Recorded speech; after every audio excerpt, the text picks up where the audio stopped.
Q Review Print Speaking to the Blind, celebrating 40 years of audio newspaper production. Welcome to this week's edition of the Herald Scotland podcast, recorded at the Bishop Briggs Media Centre by our amazing volunteers.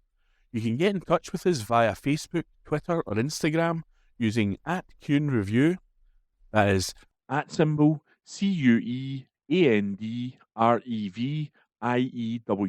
You can also contact us directly by emailing information@cunereview.com.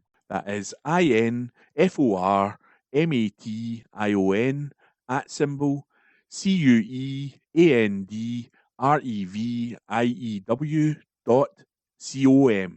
or by calling 0141 772 3976. That's 0141 772 3976. This is from the Herald Scotland of Wednesday, the 11th of June 2025, from the news section. Spirit of Tasmania ferry scandal threatens to sink the government.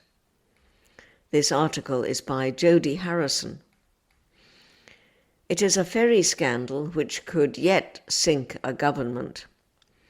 But SNP minister can breathe a sigh of relief as the incumbents in question are on the other side of the planet, even as the source of their woes floats in Edinburgh. For 6 months, the Tasmanian government has wrestled with its decision to spend £450 million on 2 new ferries to link it with Australia, despite not having ports large enough to accommodate them. In a startling mirror image of Scotland's own ferry fiasco, costs to build both the dual-fuel ferries and their berths have ballooned since the plan was laid down, and now the ports are not expected to be ready till next year at the earliest. In December, one of the ferries, Spirit of Tasmania 4, has languished at the port of Leith in Edinburgh at a cost of £22,000 per week to the Tasmanian taxpayer. And this week, the bill came due for the state's Liberal Premier, Jeremy Rockliff, who faced the collapse of his Rainbow Coalition and a loss of no confidence vote, with the ferries one of the several reasons he had lost the faith of Parliament. In October, the scandal cost the front bench position of the government's Treasurer and Deputy Premier, Tasmanian Liberal Michael Ferguson. Now the state stands poised to head to the polls if a new deal cannot be worked out and a replacement for Mr. Rockliff be found. Meanwhile, it has emerged that the Spirit of Tasmania in Scotland isn't going anywhere soon. While Spirit 4 was docked at Leith, its state-owned operator, TT Line, searched for someone to lease it until the port was completed in Tasmania, but negotiations collapsed in early March. The state government told TT Line to bring Spirit 4 back to Tasmania, and it was due to depart on the 26th of May before being delayed by poor weather. During that time, engineers found technical problems with the ship's liquefied natural gas systems.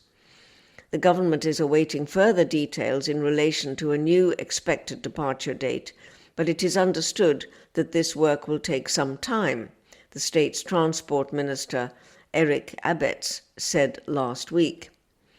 When questioned about the delays in Parliament, Abetz accused the Labour opposition of talking the ferry down all the time. I say thank goodness for the weather, because she might have been well into the deep oceans and then suffer a mechanical issue, the full extent of which I am not appraised of, Abetz said. We want to make sure the ship is safe and, even more importantly, the crew is safe. We will do whatever is necessary to ensure the protection of the crew. However, the ship has become something of a tourist attraction in Edinburgh, despite its status as a national embarrassment down under. Ian Sterling, who founded a whisky distillery right next to where the Spirit of Tasmania is docked, told The Guardian his long-term nautical neighbour has delivered patrons with a side of political drama. I've bumped into several customers who've come to our top-floor bar specifically to get a good view of it, he said. That article was by Jody Harrison. This is from the Herald of Wednesday the 11th of June 2025 from the news section. Unpaid carers penalised by Scotland's underfunded care system. This article is by Rebecca McCurdy. Unpaid carers in Scotland are being penalised by an underfunded care system, as more than a third reported worsening mental health problems. Scottish ministers have been warned the NHS and social care systems would collapse without the 716,260 current unpaid carers in Scotland. The number of unpaid carers has soared by 14% since the 2022 census, where there were 627,715. But despite that, support for them and the person they support is decreasing, according to two leading charities. A report published for Carers Week found that 36% of all unpaid carers who were struggling to make ends meet reported bad or very bad mental health, while 28% reported worsening physical health. The issue skyrocketed amongst black and minority ethnic BME unpaid carers, with 60% reporting worsening physical health and 40% mental health. Many of the concerns centred around finances, with 12% of all unpaid carers admitting to skipping meals, while 11% did not eat for a whole day to make ends meet. Becky Duff, director of the Carers Trust in Scotland, told the Herald that unpaid carers provide around £15.9 billion worth of care each year. She said, unpaid carers are keeping our health and social care system working, yet they are consistently unsupported. We are seeing an increased reduction in the support services that unpaid carers use. So actually, while unpaid care is increasing, the support around them is decreasing. She added, what we hear often from carers is this isolation that they often feel. Many carers, because of their caring role, will have to reduce or give up work. They will be less able to be involved in social activities, and actually their identities become less and less. These are the people who are holding up our health and care system, but they are effectively being penalised for it. The Care Reform Bill, which passed in Holyrood on Tuesday, pledges social care reforms, including breaks for unpaid carers. It means councils will have a duty to decide if a carer is able to take sufficient breaks from their role and provide support or respite if they are not. This could be transformational, Ms. Duff said, but only if it is matched with significant funding. Richard Mead, director of Carers Scotland, told the Herald more than 150,000 carers in Scotland were already providing more than 50 hours per week of care. Unpaid carers are increasingly expected to fill the growing care gap that is developing in Scotland, and often at the expense of their own health, he said. However, he said the Scottish Government did not currently have the sufficient services in place to meet the needs of carers and the cared for a person to allow for breaks to happen. He added, unpaid care in Scotland is in the midst of a public health crisis, with carers experiencing huge inequities when compared to those not in a caring role. Carers provide the equivalent of £15.9 billion in health and social care every year in Scotland, almost the equivalent of a second NHS. Carers are entitled to a good quality of life alongside their caring role, and we must act now to ensure that they do before it is too late, as without them, our NHS and social care system would collapse. An estimated 28,000 under 18s are caring for a relative, the report also revealed. It is estimated that 37% of the Scottish adult population, 1.7 million people, have provided unpaid care at some point in their lives. The Care Reform Bill has been scaled back over the last year and was meant to provide a national care service, the centralisation of social care in Scotland. However, ministers dropped the plans due to wide-scale opposition. The Scottish Government has been asked for comment. That article was by Rebecca McCurdy. This is from the Herald Scotland of Wednesday, the 11th of June 2025, from the news section. Why does Scotland require a new fossil fuel power plant? This article is by Martin Williams. Calls have been made to halt plans for a new greener fossil fuel power station in Scotland, which has received millions of pounds in public money backing after it emerged it will be 3 times as polluting as first presented.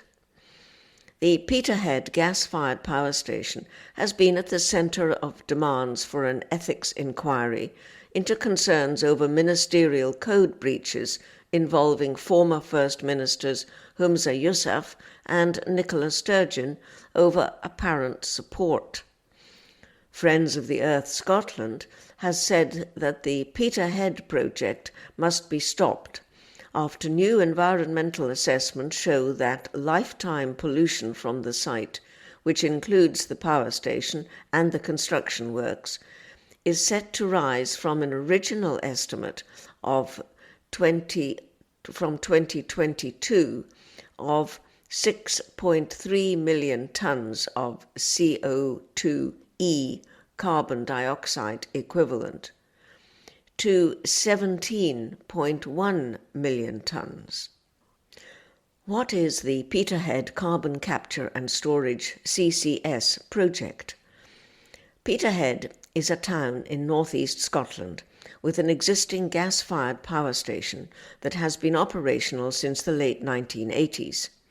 The current plans involve proposals to either upgrade or replace parts of the power infrastructure at Peterhead with a new fossil fuel power plant that incorporates carbon capture and storage, CCS technology. The new project is intended to be a combined cycle gas turbine, CCGT, plant powered by natural gas, designed to capture a significant portion of its carbon dioxide emissions and store them underground. The Peterhead CCS project is a collaboration between SSE Thermal and Equinor and aims to develop a new 910 megawatt gas-fired power station, which would have technology to remove carbon dioxide annually from emissions, storing it in an Acorn offshore storage site approximately 100 kilometres off the coast. The project is part of the Scottish Cluster Initiative, which seeks to establish a low-carbon industrial hub in the region. What exactly is carbon capture and storage, CCS? CCS is a technology that captures carbon dioxide emissions from power plants or industrial sites before they are released into the atmosphere.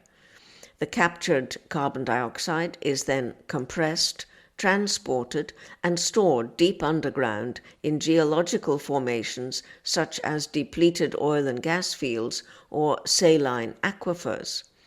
The goal is to reduce the environmental impact of burning fossil fuels by preventing carbon dioxide from contributing to climate change.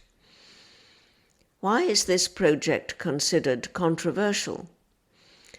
Critics argue that investing in new gas infrastructure may lock Scotland into fossil fuel reliance for decades, potentially hindering progress towards net zero emissions. The project has been criticised for potentially conflicting with Scotland's climate commitments, with some arguing that it may divert resources from renewable energy initiatives. They have also questioned the legitimacy of its green credentials, with opponents saying no carbon capture and storage (CCS) scheme has ever consistently trapped 90% of the carbon it creates as claimed. Research by the Tyndall Centre for Climate Change Research, commissioned by environmental groups, has questioned the effectiveness of CCS technology in reducing greenhouse gas emissions from the energy sector. Critics say CCS is still costly, complex, and unproven at large scale. The project has received millions in public money, which some believe would be better spent on renewables and energy efficiency. What are the potential environmental risks of CCS at Peterhead? Opponents have warned that if stored carbon dioxide escapes, it could undermine climate benefits and pose risks to humans and ecosystems. Opponents also claim injecting carbon dioxide underground could trigger minor earthquakes. Long-term monitoring is required to ensure storage sites remain secure for centuries. There are concerns offshore pipelines and injection could affect marine habitats. And what are the expected benefits of the project? Advocates of the Peterhead CCS project say the development and construction phases are expected to support approximately 980 years of employment, with around 240 jobs sustained annually during operation. An estimated £60 million was projected to be contributed to the Aberdeen city and shire economy during development and construction, with £25 million added annually during the operational phase. Advocates say the plant would provide flexible, low-carbon electricity, complementing intermittent renewable sources and enhancing grid stability. And by capturing and storing carbon dioxide emissions, the project aims to cut the carbon footprint of the power sector. Energy firm SSE says the new Peterhead power station will be built so that more than 90% of the carbon it creates through burning gas can be captured and stored. And the likes of the Dundee-born chair of the Intergovernmental Panel on Climate Change, the IPCC, Professor Jim Skee, has argued that CCS has an important role to play in energy generation. And finally, what is the current status of the project? The Scottish Government is expected to make a final decision on the planning application at some point, with consultations and environmental assessments ongoing. That article was by Martin Williams. From the Herald Scotland, Thursday the 12th of June 2025. From the news section, Dreamliner 787 had good track record before India crash. Article written by Jos Pisutsu-Pomako. What do we know about the Boeing 787 Dreamliner, the wide-body jet airplane which crashed in Ahmedabad, India this morning? The Boeing 787 model is the best-selling wide-body passenger jet in history and is one of 34 operated by Air India. Flight AI-171 crashed less than a minute after takeoff, plunging into a residential area near the airport, located in Gujarat state. 242 people, including 12 crew, were on board. This is the first major crash involving the state-of-the-art Dreamliner since the model became operational in 2011. However, the model was grounded briefly in 2013 by the Federal Aviation Administration, FAA, after several airplanes suffered electrical fires caused by its lithium-ion batteries. A 2014 report blamed Boeing engineers for failing to test for worst-case battery failures. Aviation expert Julian Bray told Sky News, "There shouldn't have been a problem in taking off, especially not with a Dreamliner. It's got a pretty good track record." More than 1,100 Dreamliners are currently in use, flying from 520 airports across the world. British Airways currently has 45 Dreamliners in its fleet, with Virgin Atlantic, 17, and TUI, 13, also operating the model. Air India has confirmed that 53 UK nationals were on board flight AI-171 when it crashed slightly before 2 p.m. in Gujarat. In a post to X on Thursday afternoon, the Washington DC-based National Transportation Safety Board said, "The NTSB will be leading a team of US investigators travelling to India to assist the Aircraft Accident Investigation Bureau with its investigation into the crash of an Air India Boeing 787 in Ahmedabad, India, Thursday." Aviation safety consultant John Cox told the Financial Times people should refrain from jumping to conclusions. "The flight profile was unusual," he said. "The nose of the plane is up and yet it is descending.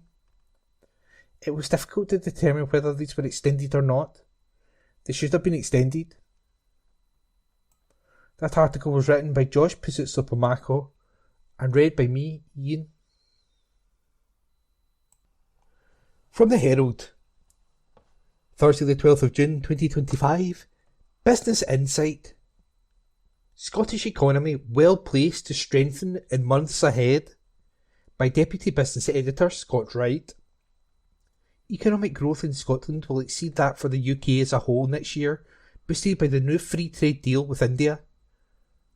KPMG has forecast that Scotland's gross domestic product, GDP, will increase by 1.2% in 2026, ahead of the 1.1% growth expected for the wider UK. The accountancy giant has published its forecast in its latest European Economic Outlook, in which it says businesses in Scotland will benefit from new agreements with key trading partners, including the recently signed UK-India Free Trade Deal. The deal will reduce tariffs on imports of whisky and gin to India from 150% to 75%, before being cut to 40% by the 10th year of the agreement. While KPMG has said there are reasons for the Scottish economy to be optimistic in 2025, it highlighted challenges in the present year. It found Scottish GDP expanded by just 0.4% in the first quarter of the year, compared with 0.7% for the UK as a whole, as rising input costs, including higher employer national insurance contributions, continue to squeeze margins, delay hiring, and sustained inflationary pressure. It also noted that consumer confidence had weakened, with April's Scottish Consumer Sentiment Indicator falling to its lowest level since the middle of 2023. KPMG forecasts that Scottish GDP will expand by 1% in 2025, a drift of 1.2% growth is predicted for the UK. It released a report on the day the UK economy was reported to have contracted by 0.3% month-on-month in April. Manufacturing activity pulled back sharply amid a record drop in exports to the US following the introduction of the new import tariffs by President Donald Trump. While current pressures on businesses are significant, Scotland's economy is well placed to strengthen in the months ahead and, if conditions improve as we expect, could give it a modest edge over the UK as a whole in 2026, said Jill Selfin, chief economist at KPMG in the UK. With inflation expected to fall back to target and interest rates likely to ease, Scottish firms stand to benefit from a more stable economic climate. Many of its key sectors, including food and drink and manufacturing, are also acutely affected by the international trade tensions. So, any new agreements with key export partners could give Scottish businesses more reason for optimism. That article was written by Scott Wright and read by Ian McKenna. From the Herald Scotland, Thursday the 12th of June 2025, from the news section. Teenage girl dies in crash with HGV near Bathgate, by reporter Jodie Harrison. A teenage girl has died following a crash with a heavy goods vehicle near Bathgate in West Lothian. Police said the 17-year-old was pronounced dead at the scene following the collision at Boghead Roundabout, which happened around 11:50pm on Monday, the 9th of June. The 20-year-old male driver of the Volkswagen Polo and an 18-year-old female passenger were taken to the Royal Infirmary of Edinburgh with serious injuries. The 17-year-old female's next of kin have been informed, and formal identification has taken place. The circumstances surrounding the incident have been referred to the Police Investigations and the Review Commissioner. Inspector Ben Legg of the Road Policing Unit said, "Inquiries are continuing to understand the full circumstances of what happened. Our thoughts are with the family and friends of the young girl who died. I would ask anyone who may have witnessed the crash, or may have dashcam footage and has not yet spoken to or provided this information to officers, to contact us as soon as possible." The road reopened around 4pm on Tuesday the 10th of June. I would like to thank members of the public for their patience while we carried out an investigation at the scene. Anyone with information should call Police Scotland on 101, quoting incident number 3775 of Monday, 9th of June 2025.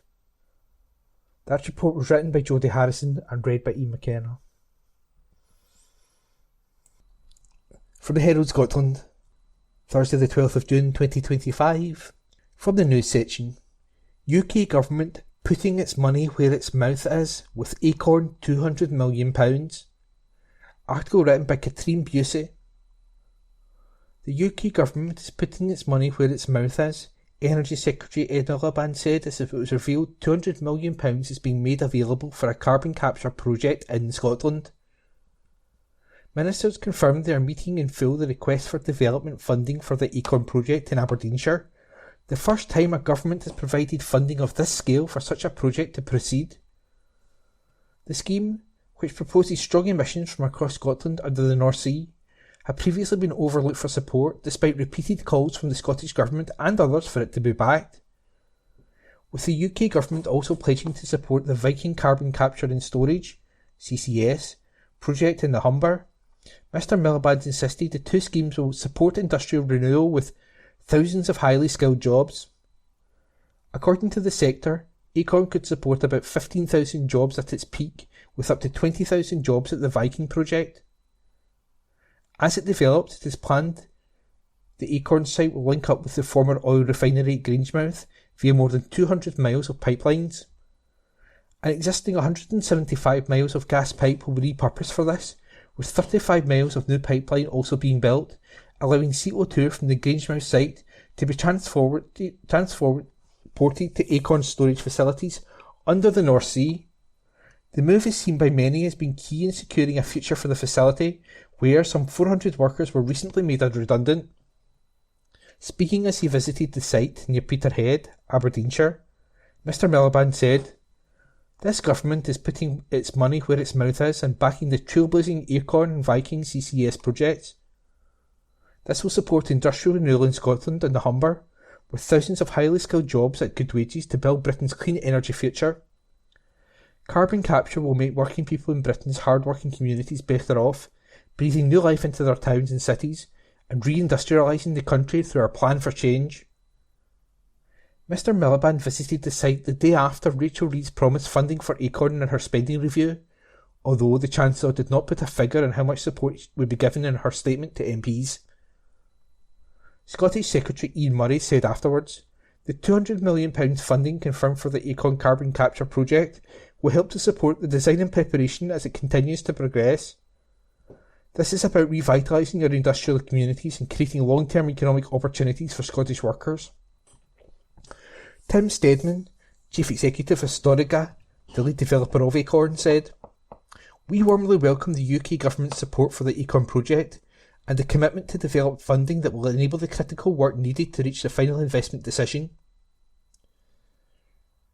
He added the milestone is key not only for Acorn, but for establishing Scotland's essential CCS infrastructure needed to grow and scale the UK's wider carbon capture and storage industry. Mr Steadman continued, We look forward to working with government in the months ahead to understand the details of today's commitment and to ensure the policy, regularity and funding frameworks are in place to build and grow a world-leading UK CCS sector. Graham Davis, Executive Vice President at Harbour Energy, which is leading the Viking project, said the commitment in the spending review sends a strong signal that the project is an infrastructure-led economic growth priority for the Parliament. He added, "We will work with government on the critical steps needed to progress Viking CCS towards a final investment decision." However, climate campaigners at Friends of the Earth said the money should be invested instead in public transport, energy efficiency and measures to support oil workers to transition to jobs in the renewable sector. Caroline Rance, Head of Campaigns at Friends of the Earth Scotland, said, "This is an enormous handout of supposedly scarce public money that will only directly benefit greedy oil and gas companies. Politicians are paying hundreds of millions to keep us locked into an unaffordable energy system which is reliant on fossil fuels and is destroying the climate. Carbon capture technology has 50 years of failure behind it, so businesses, workers and the public are being sold a lie about its role in the future. Building new fossil fuel infrastructure will undermine the energy transition and embolden the oil firms to keep drilling in the North Sea. Both the UK and Scottish government should instead be backing climate solutions that can improve people's lives, such as upgrading public transport, ensuring people live in warm homes, and creating green jobs for the long term." That article was written by Katrine Bussey and read by Ian McKenna. From the Herald Scotland, Thursday the 12th of June 2025, from the sports section. Jack Grealish left out of Man City's Club World Cup squad. This article is unattributed. Jack Grealish has been left out of Manchester City's squad for the Club World Cup. The England international was not included in the 27-man travelling party published by the Premier League club on Wednesday. The 29-year-old's omission had been widely anticipated and will raise further doubts over his future at the Etihad Stadium. The midfielder, signed for £100 million from Aston Villa 4 years ago, has fallen down the pecking order at City since playing a starring role in their treble success of 2023.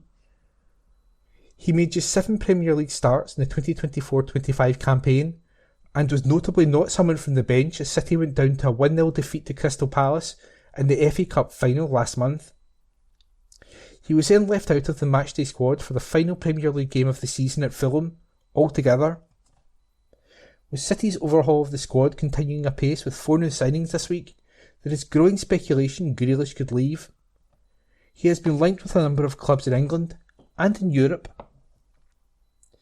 As expected, Kevin De Bruyne will also not be involved in this summer's tournament in the United States. The Belgian playmaker is leaving City this summer, but could still have played before his contract expires on June 30th.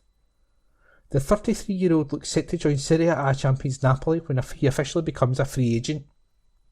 New signings Ryan Aït-Nouri, Ryan Cherki, Diana Reinders and Marcus Bettinelli are all included in Pep Guardiola's squad, which could have featured up to 35 names. There will be an opportunity to register more players for the knockout stages, should City progress that far. City begin their campaign against Moroccan side Wydad Casablanca in Philadelphia next Wednesday, before facing further group games against Al Ain of Abu Dhabi and Juventus. Midfielder Mateo Kovacic is missing through injury, while James McAtee is on international duty with the England under-21s. The author of that article is unattributed. It was read to you today by me, Ian McKenna. From the Herald Scotland, Thursday the 12th of June 2025, from the sports section. Kevin De Bruyne set to form dream midfield at Napoli. Article written by Ewan Payton. Scott McTominay and Billy Gilmore look set to form a dream midfield at Napoli next season, as Kevin De Bruyne gets set to join. As widely reported by Fabrizio Romano, the former Manchester City stalwart is in Italy to complete his medical ahead of the move to the Serie A champions. The 33-year-old will sign a 2-year deal with the Italian side. Romano wrote on X, Kevin De Bruyne to Napoli, here we go. Final green light alive from the Belgian star to join Italian champions. 2-year deal plus option agreed. Medical and formal steps to follow for KDB to become a Napoli player. Massive signing for Napoli, planning for more to come. Scotland pair McTominay and Gilmour became Scudetti winners in their debut seasons in Italy. The former moved from Manchester United for around £30 million last summer, while Gilmour also made the switch on deadline day from Brighton for roughly just £9 million. Napoli will play Champions League football next season, following their title win, pipping Inter Milan to the crown. That article was written by Ewan Payton and read by E. McKenna. This article, The Diary, is from the Herald on Thursday the 12th of June 2025. It is found in the Voices section and the headline is How to Keep Fit and Tackle Those Grubby, Worn-Out Carpets, and the extracts have been compiled by Lorne Jackson. Exercise excised. The wife of reader Sean Johnson is on a keep fit kick and decided to do a yoga workout every morning in the living room. After only one session, she dramatically quit.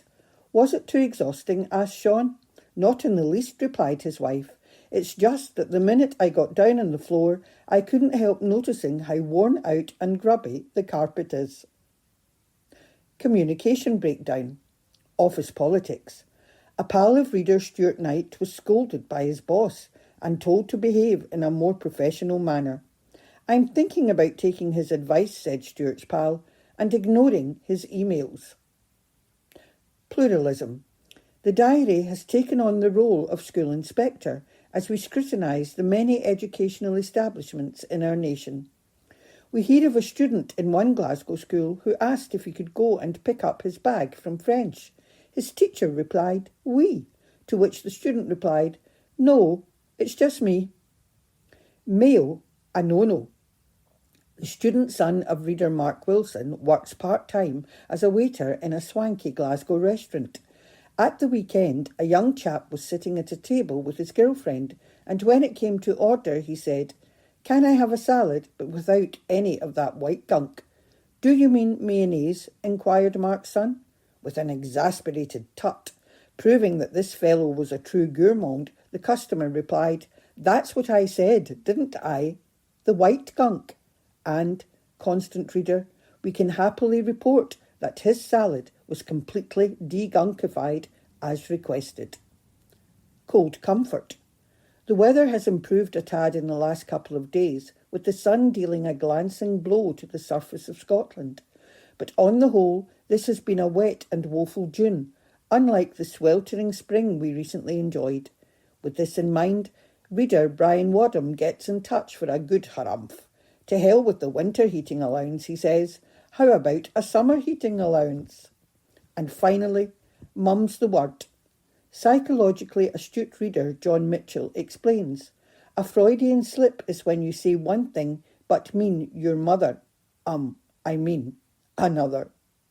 Those extracts were compiled by Lorne Jackson. The Herald, Monday the 12th of May, from the news section. Elon Musk's Starlink technology launches on ScotRail's Highland trains, by Mark McDougall.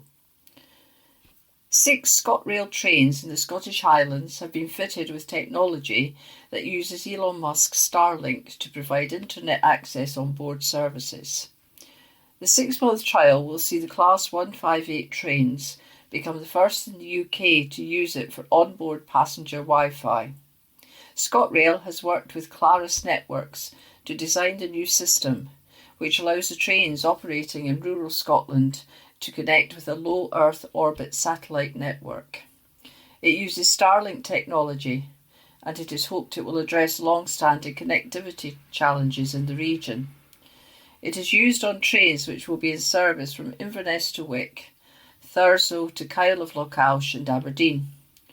It has been supported by the Scottish Government, Highlands and Islands Enterprise and the Scottish Futures Trust. It is hoped it will help ScotRail improve customer experience with better Wi-Fi, increasing calling capabilities for customers and staff, GPS tracking of trains, onboard CCTV access and improved journey information for customers. Customers will know they are on one of the trains with signage and stickers, and if it is successful, it could lead to the rollout of the technology across the remaining Class 158 trains in the ScotRail fleet, which would cover other rural lines including the West Highlands, Stranraer, Dumfries and Borders. Richard Lochhead, MSP, Business Minister, said, "This technology is set to be a boost for Highland commuters and visitors, improving access to digital services, a central theme at today's Convention of the Highlands and Islands. It will enable passengers to access services and apps that will make their journeys more enjoyable and more productive. As set out in last week's programme for government, the Scottish Government places great emphasis on digital connectivity. It supports Scotland's economic resilience and helps everyone, regardless of location, to access improved public services and opportunities." Scott Prentice, ScotRail Strategy and Planning Director, said, "The launch of this trial is fantastic news for our customers using services in the north of the country and will have a very positive impact on their journey experience.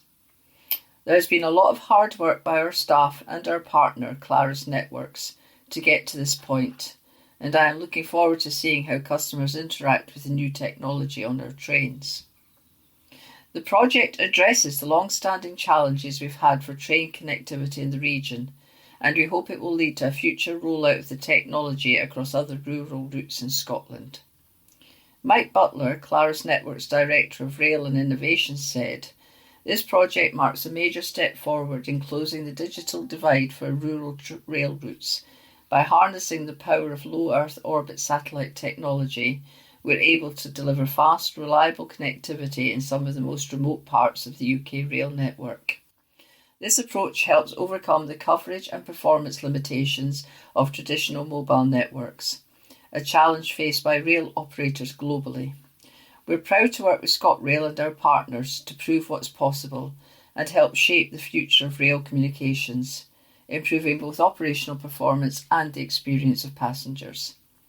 Neil Rutherford, Scottish Futures Trust Head of Digital Connectivity, said, "This trial in the Scottish Highlands builds on our expertise of creating innovative solutions to deliver connectivity in many underserved locations across Scotland.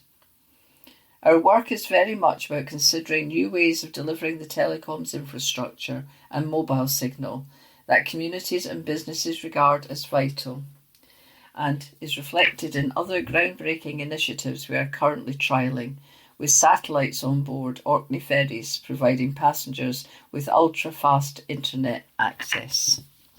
The Herald, the 12th of May, from the news section. Pensioner arrested following death of Margaret McGowan in Nits Hill, by Gabriel Mackay. A pensioner has been arrested following the death of a woman in Glasgow. On Saturday, May the 10th, police attended reports of a disturbance at a house in the Nits Hill area of the city. A 71-year-old woman, who has now been named as Margaret McGowan, was pronounced dead at the scene. A 78-year-old man has been charged in connection with her death, and a report will be submitted to the Procurator Fiscal. Detective Inspector Jason Nichols said, "This is being treated as a contained incident and there is no wider risk to the public. Our inquiries are ongoing and a police presence may remain in the area as their work continues." From the Herald Scotland, Saturday the 14th of June 2025, from the news section. Major fire destroys city centre building in Perth. Report by Jodie Harrison. A firefighter has been injured and several people treated by ambulance staff after a major fire tore through a multi-storey building in Perth. Fire crews battled through the night to tackle the blaze at the junction of the towns Scott Street and South Street, which broke out at around 1:30 a.m. on Saturday morning. The Scottish Fire and Rescue Service said that the firefighter was treated at the scene after being hit by falling masonry. Several people were passed to the care of the Scottish Ambulance Service, while around 40 residents living nearby were evacuated.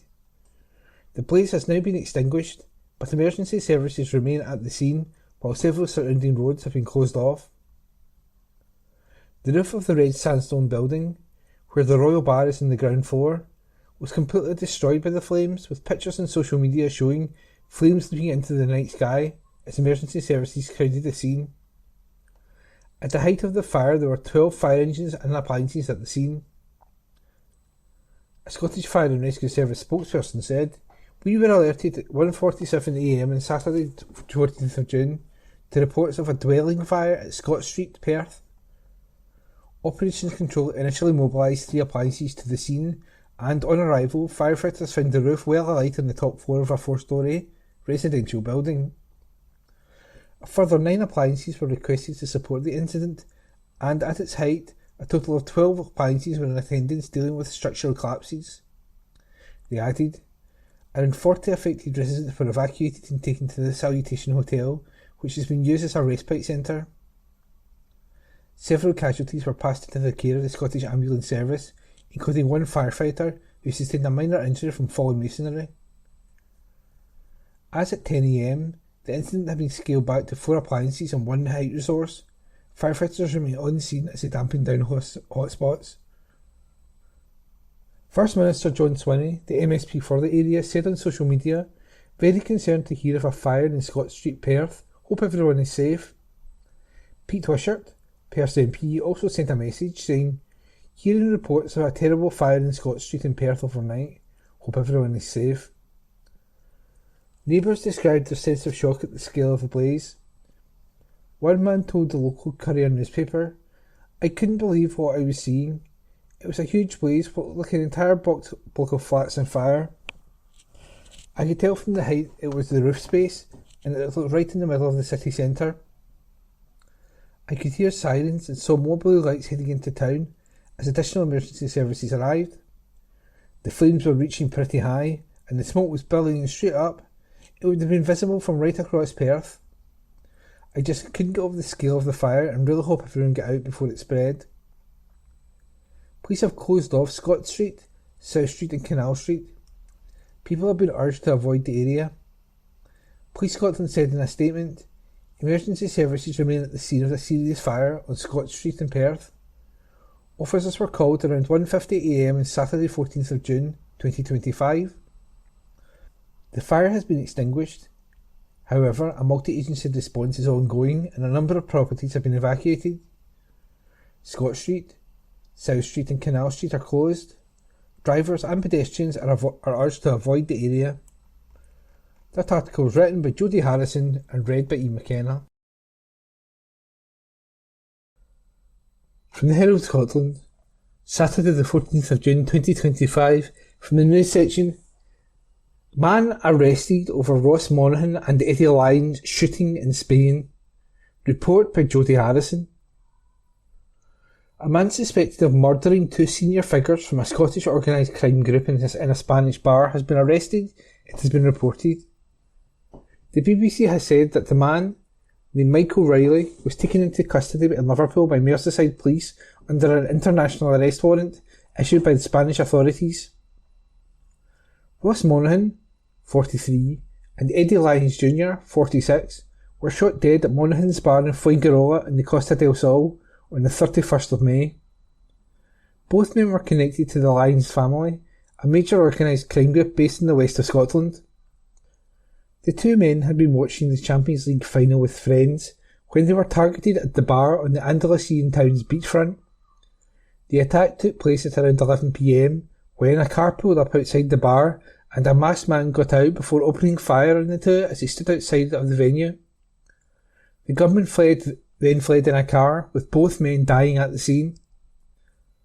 Police Scotland said the attack did not appear to be linked with a series of criminal acts by rival groups in Scotland, and that any speculation to that end was not helpful to the investigation. Scottish detectives had been helping the Spanish police with their investigation, providing information on the men's backgrounds. The force also said there was nothing to suggest that the shooting was planned in Scotland. That article was written by Jodie Harrison and read by Ian McKenna. From the Herald Scotland, Sunday the 15th of June 2025, from the news section.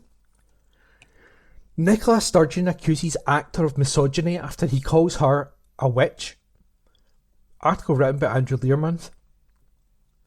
Nicola Sturgeon has accused actor Rupert Everett of resorting to deeply misogynistic tropes after the Shrek star described the former First Minister as a witch. Mr. Everett made the remarks in an interview with the Herald, in which he claimed he had once admired the ex-SNP leader. "I think we've completely lost the way, both sides of the border, by the way," he said. "We've got what I dreamt was going to happen, and it looks to me like a mess. I once loved Nicola Sturgeon, now I cannot bear her." The actor and writer, who first shot to fame in the 1980s in another country, and later appeared in My Best Friend's Wedding and The Happy Prince, also said he no longer votes and sees little hope in the current political class. "They're all useless. Useless people, useless ideas, and everything going so badly I do not see who's going to pull us out of the hole we have dug for ourselves." During the interview, he also reflected on his time at the Citizen Theatre in Glasgow. "It was a European theatre in the same vein as Peter Stein, Pina Bausch. It was a national European theatre, and unlike those theatres, it never ran at a loss. It presented an uncompromising array of work to people that it never patronised." He added, "As soon as the witch Sturgeon came into power, everything changed in Scottish arts, and everything had to be about being Scottish." Sharing a screenshot of the article on Instagram, Ms. Sturgeon wrote, "What is it with some men who cannot disagree with a woman without resorting to deeply misogynistic tropes? By the way, his substantive point is baseless rubbish too." A recent Hollywood magazine survey found that female MSPs of all parties face rape threats, death threats and severe misogynistic abuse. One female SNP recently told The Guardian that Hollywood is becoming a hostile environment for women. In 2022, Ms. Sturgeon apologised for Scotland's witch trials, calling the persecutions injustice on a colossal scale driven in part by misogyny. She warned that misogyny behind those events had not gone away. Today it expresses itself not in claims of witchcraft, but in everyday harassment, online rape threats and sexual violence. That article was written by Andrew Learmonth and read by me, Ian McKenna. From the Herald Scotland, Sunday the 15th of June 2025, from the news section. Woman dies after falling into water at Rogie Falls beauty spot, by Jodie Harrison. A woman has died after falling into the water at a Highlands beauty spot. The 23-year-old was pronounced dead at the scene at Rogie Falls, Wester Ross, on Saturday. Police Scotland said there were no suspicious circumstances surrounding the death. A spokesperson for the force said, "At around 1:45 p.m. on Saturday, June 14, we were called to a report of a woman having fallen into water in the Rogie Falls area of Wester Ross. Emergency services attended. However, the 23-year-old was pronounced dead at the scene. There are no suspicious circumstances and the report will be submitted to the Procurator Fiscal." Report written by Jodie Harrison. From the Herald, Monday, 16th June 2025. Sports section. Celtic working on surprise Japanese League defender move. Exclusive by Stephen McGowan, sports writer at large. Celtic are working on a surprise move for Japanese defender Hayato Inamura, currently playing for Albirex Nagita. The 23-year-old primarily plays as the left-sided centre-back, but can also provide cover at left full-back. Signed from Toyo University in 2021, 6-foot-tall Inamura secured a Japanese League Cup runners-up medal last season, but currently finds himself locked in a relegation struggle in Niigata. Celtic are no strangers to the Japanese market, signing the likes of Deza Maeda, Kyogo Furuhashi, Ryo Hatere, Tomoki Awaya and Yuki Kobayashi in the past. The summer transfer window opens this morning with the Parkhead club keen to move quickly to secure more new players. Kieran Tierney's return has been confirmed on a 5-year deal. Nordjylland's Swedish international winger Benjamin Nygren is close to signing for $2 million. Teenage Fulham striker Callum Osmond is also close to finalising a cross-border move to Glasgow, while goalkeeper Ross Doohan has agreed a pre-contract move from Aberdeen as Scott Bain's replacement. Parkhead scouts have also tracked Red Star Belgrade's teenage defender Vajko Milosavljevic, and the club are in the market for another winger in anticipation for bids for Nicholas Kuhn later in the window. The German-wide man shortlisted for PFA Scotland Player of the Year this season could be one of a number of players to attract interest this summer. Scotland defender Greg Taylor is close to moving overseas under freedom of contract, while Leeds United and Sunderland have been credited with an interest in key central mid-defender Cameron Carter-Vickers.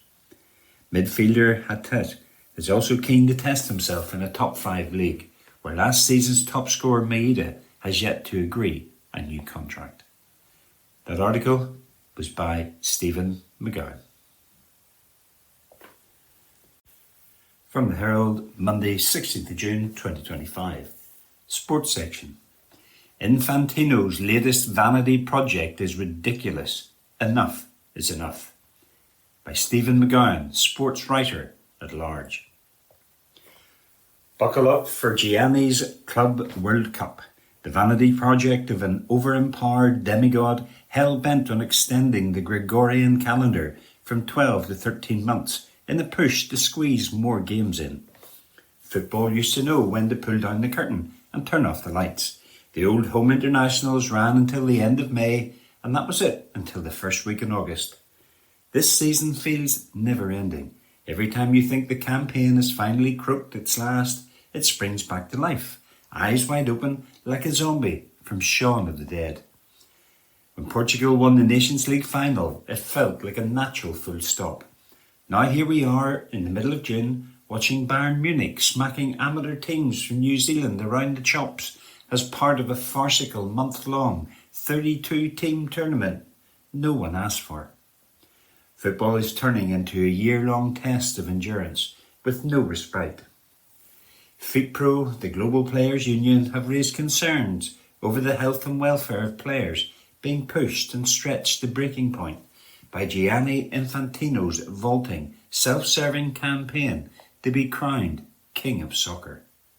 The FIFA president has some powerful friends in his corner, granted a VIP pass to Trump's Oval Office and his golf hideaway at Mar-a-Lago. The head of world football now counts the President of the United States as one of his besties. In March, he sat like the unelected chief of a banana republic, roaring in laughter as the Donald compared him to a child who had just woken up on Christmas morning and found a giant pile of toys under the tree. For once, Trump was on the money. It's hard to put a finger on when or how Infantino became this all-powerful figure, capable of snapping his fingers and expanding the World Cup finals to a gruesome, bloated 48-team monstrosity, offering free admission to the likes of Jordan and Uzbekistan. Or how he managed to persuade anyone that a contrived club tournament featuring 63 games played across 11 cities in half-empty grounds was worth the time or effort. The great American public seemed unconvinced.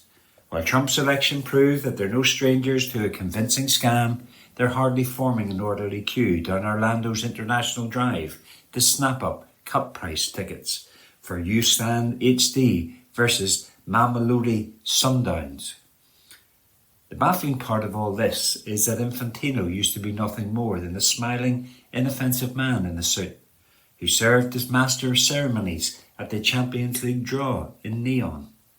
Celtic or some other team would pop out of the bowl as a hapless ex-pro fiddled with the little ball. The bowl Gianni would fill the dead air by parroting the fact that the champions of Scotland were one-time winners in 1967. There was no hint then of a FIFA president in waiting, no hint of a man poised to capitalise on the collapse of Sepp Blatter's corruption-plagued regime, with all the ravenous, rapacious hunger of a dog demolishing sausages. Infantino now flies around the world in his Qatari private jet, rubbing shoulders with heads of state and taking the beautiful game to all corners of the globe, portraying himself as an international ambassador, or as he likes to put it, an official provider of happiness to humanity. The God complex obscures the obscure backstory of a bureaucrat who rose without trace, a power-mad plonker driving football to the point of physical and mental exhaustion in his quest for global influence. Nothing sums up his tenure more aptly than European delegates staging a walkout at FIFA's Congress in Paraguay after he jetted in 2 hours late from meetings in Saudi Arabia and Qatar with Trump. Infantino's world is one where Europe knows its place. America matters as much as Austria. India holds as much sway as Italy. Saudi Arabia's influence is greater than Spain's. That's what the good politician does, of course. He draws the unheard and the disenfranchised into his orbit, gives them a voice. Last year he turned up at a game between St Mirren and Aberdeen and Paisley before an IFAB gathering at Loch Lomond. Senior figures on Hampden's 6th floor describe him as charismatic, charming, schmoozer, with enough warmth to power an Arctic outpost. And while European nations voted against his re-election in 2023, he seems to rub along just fine with the Scottish FA. Ultimately, Infantino represents a world of FIFA soft power, where votes are counted by kissing a few frogs and flattering nations in unlikely or unsavoury corners of the planet. That might explain why Spain and Portugal will share the hosting rights to the 2030 World Cup finals with the North African state of Morocco, why the one after that will be played in Saudi Arabia, a nation which put up the $1 billion prize fund for the Club World Cup, and in an entirely unrelated coincidence was subsequently handed the World Cup finals.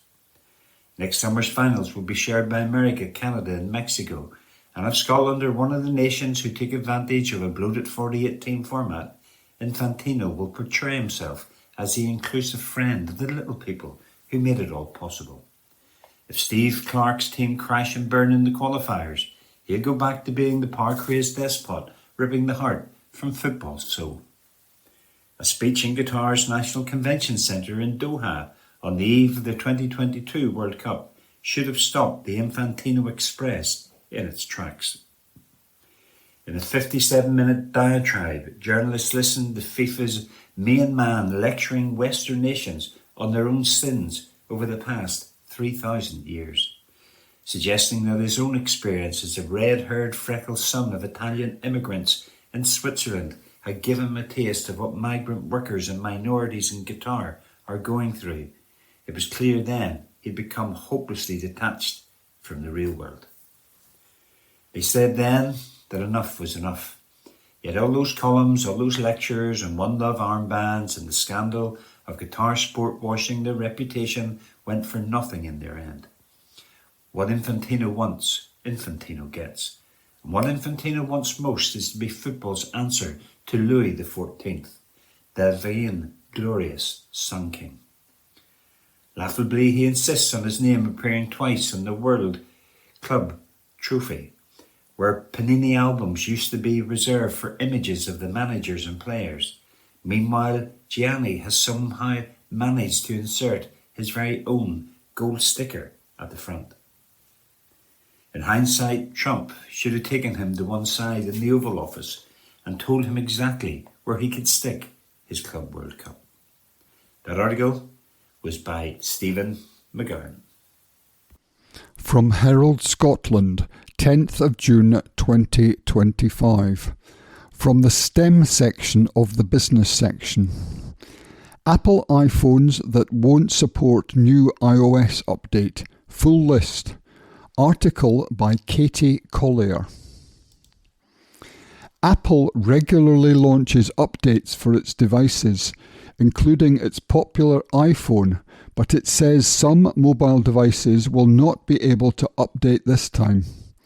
The new system update is iOS 26, but some iPhones won't be able to install the update, so users will need to buy a new device if you want to have the new Apple features.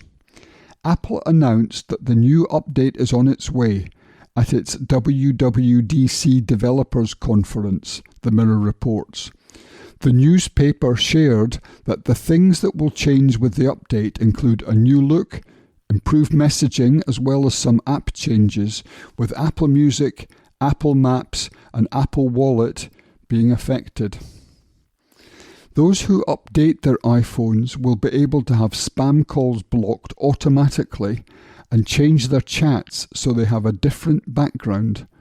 The new update will be able to translate conversations straight away, and users can enjoy a new Games app. iPhone users should be able to update their phones with the new features in September, but some will miss out if they have older phones. Which phones can't update to iOS 26? The new update will only be available for those with an iPhone 11 or later model. Apple said, "New software features will be available this autumn as a free software update for iPhone 11 and later." Therefore, phones that are older than the iPhone 11 will not receive the update, including the iPhone XS, iPhone XS Max, and iPhone XR. If you have one of those and you want the update on your phone, the only solution is to start using an iPhone 11, 12, 13, 14, 15 or 16.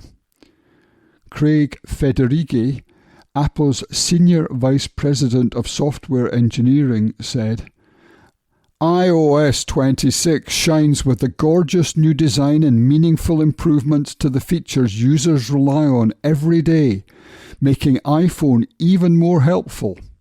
He added, experiences are more expressive and personal, from the lock screen and home screen to new capabilities across phone and messages that help users focus on the connections that matter most.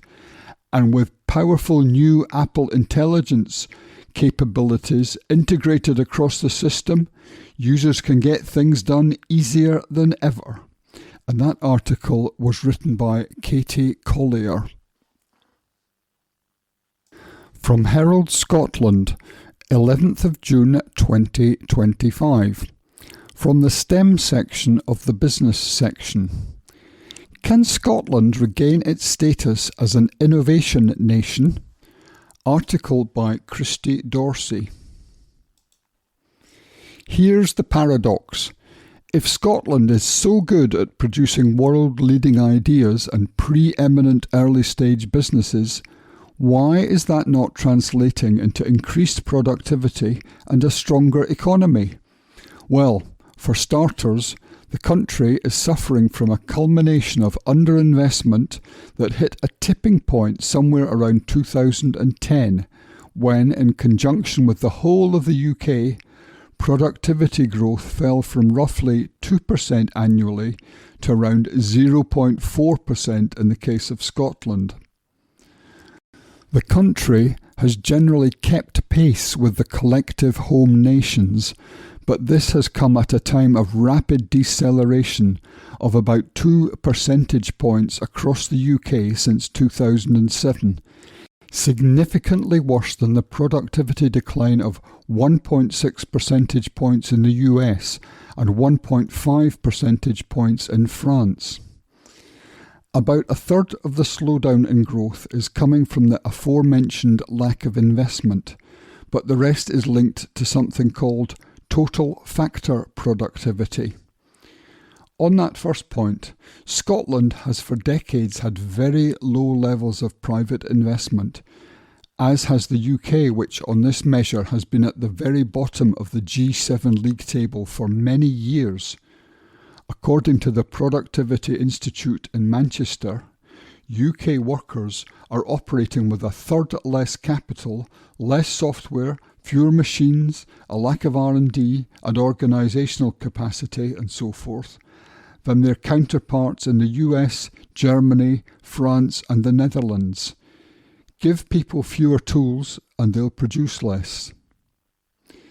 These figures were highlighted last week by economist Daniel Turner, Head of Research and Analysis at the Centre for Progressive Policy, who noted that the difference is particularly stark in the case of France. A worker has about half of the stuff with which to produce their outputs if they are based in the UK than if based in France, he said at the Creating the Jobs of Tomorrow conference in Glasgow. But just fixing that problem of low investment will be nowhere near enough to reverse Scotland's slowdown in productivity, because 2/3 of that gap comes from something called total factor productivity. Usually, this is what economists attribute to ideas and innovation, but the basic ideas from universities and also how we can make more effective use of production processes, how we design, and how we market our goods. So, Mr. Turner asserted, there is no path for Scotland to return to a high productivity growth economy and the higher incomes that come with that, without raising the level and quality of innovation across all industries. This is as near as we get to a panacea in economic policy, because it makes all of the other economic trade-offs that we have to grapple with harder. If we don't fix this, it will be harder to raise standards of living, to fund public services, and to create good jobs everywhere. Fortunately, it's not all doom and gloom. Scotland is among the best places in the UK to establish an innovation business, with a university spin-out rate per head of population the highest of any nation or region in the UK. In addition, half of the UK's most active angel investor networks are based north of the border. But each £1 spent on innovation in Scotland via the public sector and higher education generates just £1.46 in private sector research and development, which is about half the rate of the UK as a whole, roughly a third of that of the 38 countries that are members of the Organisation for Economic Cooperation and Development, OECD, and less than a fifth of returns in the US. The first step towards solving this, according to the conclusions from Mr. Turner's latest research, is to set out a single Scottish industrial strategy backed by both the UK and Scottish governments. This should focus on a handful of globally significant clusters in sectors such as life sciences, green manufacturing, and digital exports. The absence of coordination, the absence of a shared set of goals over the past few decades has led to this proliferation in Scotland of different agencies, different strategies, different documents, which is not necessarily wrong in and of itself, but in practice, what we hear from the business community in Scotland is it's created a bit of a spaghetti junction that people struggle to navigate and negotiate when it comes to accessing public support, Mr. Turner said. He added, as a result, Scotland is smaller than the sum of its parts, I think. So there is an opportunity to consolidate, to coordinate, and to start to deliver some of that value for money that is lacking. These consolidated funds should then be directed into growth zones, a physical campus for innovation investment in Scotland's main urban areas. These zones should be governed by new Scottish combined authorities that would be clearly attached to and leading that process. This is based on something like that successful Manchester model that you will be familiar with, and it's not a substitute to cooperation with Holyrood and Westminster. All of that needs to go hand in hand, and that's why you need the shared strategy. But it provides the single locus of someone who can go out and champion the growth zone in Greater Glasgow, broker deals with the multinational companies alongside the Trade Minister at UK level and in the Scottish Government in order to bring in that flagship investment, Mr. Turner explained. And finally, there should be no complacency in protecting the advantages Scotland already has with its strength in university spin-outs and early-stage angel investment.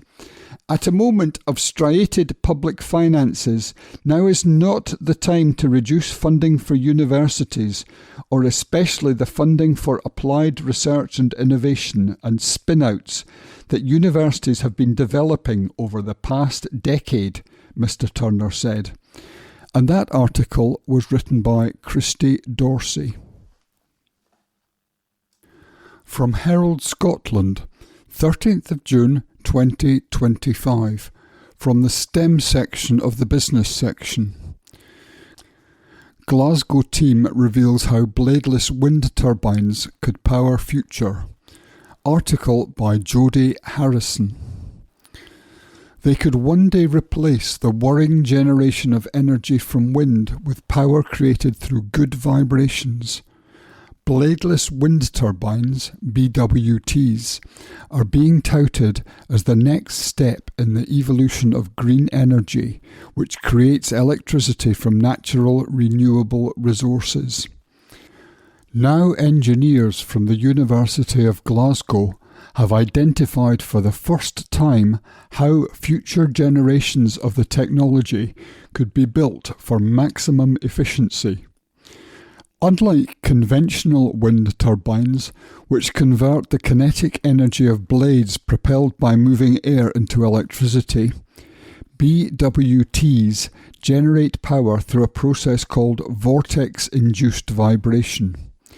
Using sophisticated computer simulations, the Glasgow team showed how an optimal design for BWTs creates a sweet spot where power generation is maximised against structural strength. The findings could help the renewables industry take BWTs, which are still at an early stage of research and development, from small-scale feed experiments to practical forms of power generation for national electricity grids. As the wind blows against them, BWTs create vortices, alternating swirls of air that rock the entire structure back and forth. When the frequency of the rocking matches the structure's natural tendency to vibrate, the motion is amplified significantly, and the increased motion is converted into electricity. A new paper, published in the journal Renewable Energy, casts valuable new light on the interplay between mass dimensions, power output, and structural safety in winds between 20 and 70 miles per hour. The ideal design, which finally balances power generation against sturdiness, is an 80 centimetre mast, which is 65 centimetres in diameter. That design could safely deliver a maximum of 460 watts of power, the team found, significantly outpacing the best performance of even the best performing real-world prototypes built to date, which have delivered a maximum of 100 watts. Their model also demonstrated the limits of other designs, which could potentially generate more power. In the paper, they show how different designs of BWTs could, in theory, generate up to 600 watts, but at the cost of structural integrity. In real-world conditions, they would quickly fail. The team say that their methodology could provide the foundation for scaling up BWTs to utility-grade systems generating 1 kilowatt and beyond, making them much more practical for use by renewable energy providers. Dr. Rick Malik of the University of Glasgow's James Watt School of Engineering is one of the paper's corresponding authors. He said, "What the study shows for the first time is that, counterintuitively, the structure with the highest efficiency for extracting energy is not in fact the structure which gives the highest power output. Instead, we have identified the ideal midpoint between the design variables to maximize the ability of BWTs to generate power while maintaining their structural strength. In the future, BWTs could play an invaluable role in generating wind power in urban environments, where conventional wind turbines are less useful. BWTs are quieter than wind turbines, take up less space, pose less of a threat to wildlife, and have fewer moving parts, so they should require less regular maintenance. The James Watt School of Engineering's Professor Sandeepan Adhikari is also a corresponding author of the paper. He added, "We hope that this research will help spur industry to develop new prototypes of BWT designs by clearly demonstrating the most efficient design.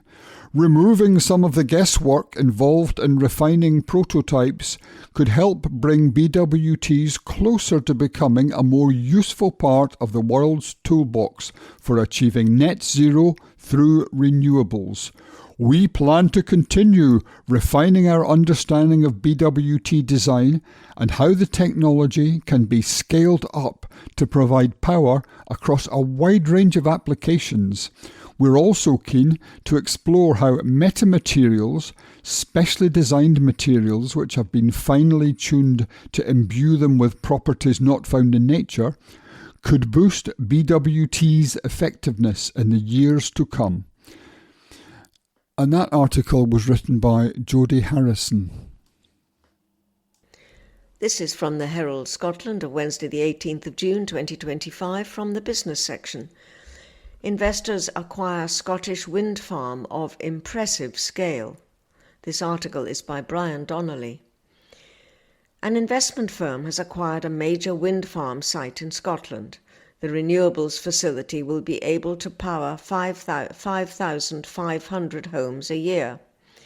Burgess Salmon advised Blackfinch Energy, part of Blackfinch Group, on its acquisition of Muir Hall Wind Farm Extension, the high-performing wind project based in south-central Scotland. The firm said the site, just an hour's drive from Edinburgh, is surrounded by several other turbines and stands out for its impressive scale and production capacity.